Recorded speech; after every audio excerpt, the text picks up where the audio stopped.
Hello everyone, here is Antonio Maeso, TT Rider, and today I'm going to talk about this Yamaha MT-07 or FZ-07 for the American markets.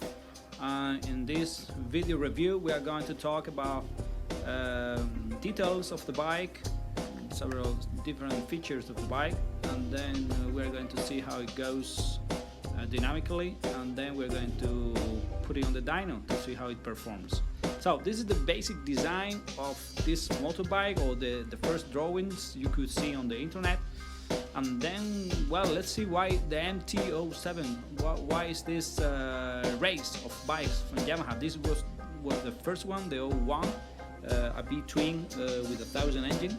This was the second one. It was the MT-03 with a single 660 cylinder. I think it lacked of power when it was launched. It wasn't an easy to ride in the city, especially. And this is obviously the bigger sister of the MT-07, the 09 with the 3-cylinder new Yamaha engine.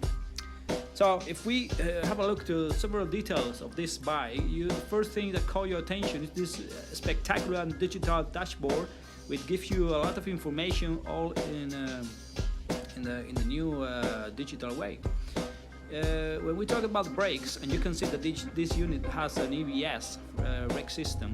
This has good brakes, not the latest one, but it stops the bike really well. It comes with this Michelin Pilot tires, very good, very quick warming in cold conditions. Some good details on this Yamaha. It's a good looking bike. Look at this bracket to hold the two wires of the throttle. And good to see this new button for starting the engine. It's a new one. In one you go down with this and you start the engine, you go up and you stop it as a kill switch. And well, what can you say? Well, this is the shape of the tank, and it reminds me the first 01 we just seen a picture. Well, it's very characteristic of this MT race of Yamaha. This holder for the luggage is an optional from Yamaha, very useful. You pretend to carry on things on this bike. Nice those touches, for example, this holder, this cover for the rear axle of the wheel, and there is another one at the rear axle nut. And this panel just hiding the steel tube frame of this bike is also a nice touch. This is the rear shock.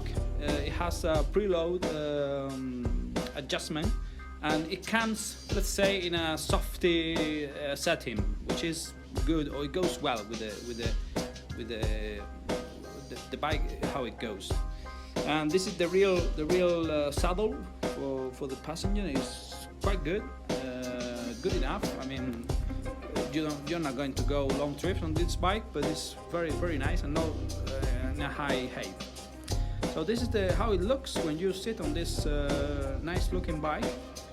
The rear sets, both for the rider and the passenger, are not low, especially the passenger one, and also in a comfy position, not very forward, I would say. This swing arm, it looks, from when you look at it at first, you think it's made of aluminum, but it's made of steel. But it remains with a low weight of the bike, so it's not a heavy bike at all, because it weighs 179 kilograms. Which is about 20 kilograms, for example, less than the ER6 of Kawasaki, one of its rivals. You see this muffler, big muffler, R6 style. Obviously, the integrated coils on the engine, that's very common from Yamaha in the previous years. And yes, this is the engine. This is the core of the bike. The cross-plane twin line inline cylinder with 689 centimeter cubic capacity, 655 in the LA Australian version. Yeah, cross-playing, sharing axles with the, I mean, I'm talking about the primary and secondary axles with the Yamaha R1, so very good over dimension of the engine.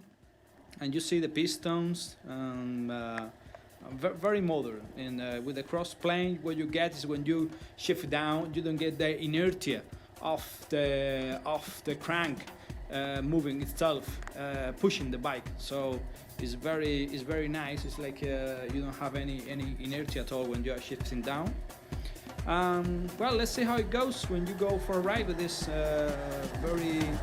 very nimble bike, because although it's not a 1 to 5, I mean, it's not the lightest possible, it feels like, because let's say that the setting of the frame,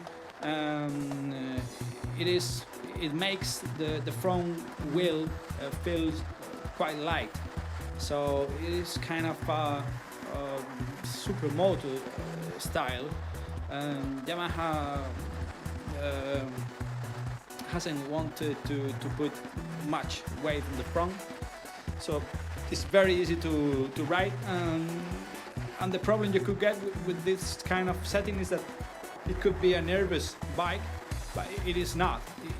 You can never unsettle this bike because there is not power enough to do so. So it really helps this setting of the steering of this bike to make it very easy, very fun, I would say, because if you ride an SB Suzuki, the Twin, or the new Gladius, or you ride the ER6 Kawasaki, they're easy to ride as well, but not as fun as this one. And that it makes the difference when you jump on one of those, because the engine feels punchy.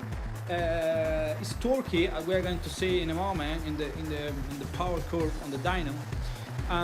But the real difference, I would say, that setting of the frame, that mass reduction on the front of the bike, it makes the riding, funny, to more enjoyable, definitely. So the riding position is very good. It's not as a little less dramatic, let's say, than that you could get in a Ducati Monster. A bit similar than what you get on a Kawasaki ER, probably. And more comfortable than what you get compared with a Suzuki SB650 or I don't know, with the Gladius we are having a step on it. But definitely you don't feel pain at all riding high mileage at all. So it's very comfortable. Also, for example, the clutch lever is very soft to engage, and the throttle, everything runs quite smoothly. The rider seat is very comfortable. It's very wide at the back and very narrow in the front. When the line goes or matches the fuel tank, so that helps a lot for maneuvering the bike in the city. Yeah, that's quite helpful. Also, you can notice here in this very B or C roads, I would say, how easy it is to shift up and down because of the very smooth character of the engine. You never get stuck in the engine. You never you can leave the engine goes in the RPM as low as you want, and you open the throttle back on, and it pulls nicely with no movements at all. So that's the big difference, I would say, if you compare with the singles. Maybe a bike like the KTM 690 Duke is a bit well, you can get even more fun than with this one, and it's faster in the I don't know, in a hard climb, hill climb, in a mountain, in a very twisty road. But however, when you get that bike in the city, or or you just want to go for a very smooth, relaxing ride, not just pushing the limits, a twin, an engine like this, is much more comfortable to ride. Yeah, unforgiveness. So really nice engine and motorbike, easy to ride, and fun as well. So let's put it in the dyno, because we want to see as well how it performs compared to all the bikes. Also want to mention, you see the dashboard there. You can configure, you can do different settings on this dashboard, especially I mean, apart of the RPM bar, about the gear selected, about this, obviously the speed. Also, you can, as you can see here, you can press one of these buttons and you can change in one segment of the dashboard what you want to see. Amount the temperature, the air temperature, the ambient temperature, the cooling, the engine water temperature, and also the RPM in digits. So this can be changed pressing one of the buttons of the dashboard. So yeah, let's see how it performs. Let me remind you that this dyno I get 63 horsepower in a stock ER6, 60 for Kawasaki Versys trial bike. And yes, after the dyno run, you can see this, the power, the torque curve. You are here looking at. You see how flat from the very beginning and how high. So that's the real character of the engine. And then the red one is the power curve. It reaches 68 brake horsepower at the wheel, and that horizontal one is the lambda one, which is very fine in all the segment. And here is a comparative in between the Kawasaki Versys, the lowest one, then the red one, the next one, the second one in the middle it is Yamaha MT 07, and the top one is a TT Tune lightweight machine from a Kawasaki ER engine, topping 88 brake horsepower. So not bad at all. 68 brake horsepower, very torquey curve from the very beginning of the RPM curve. So it means how well this bike that is being very famous and very popular nowadays in our streets is. So hope you like it, hope you can enjoy it. Thank you very much for watching, and see you in the next video. Bye.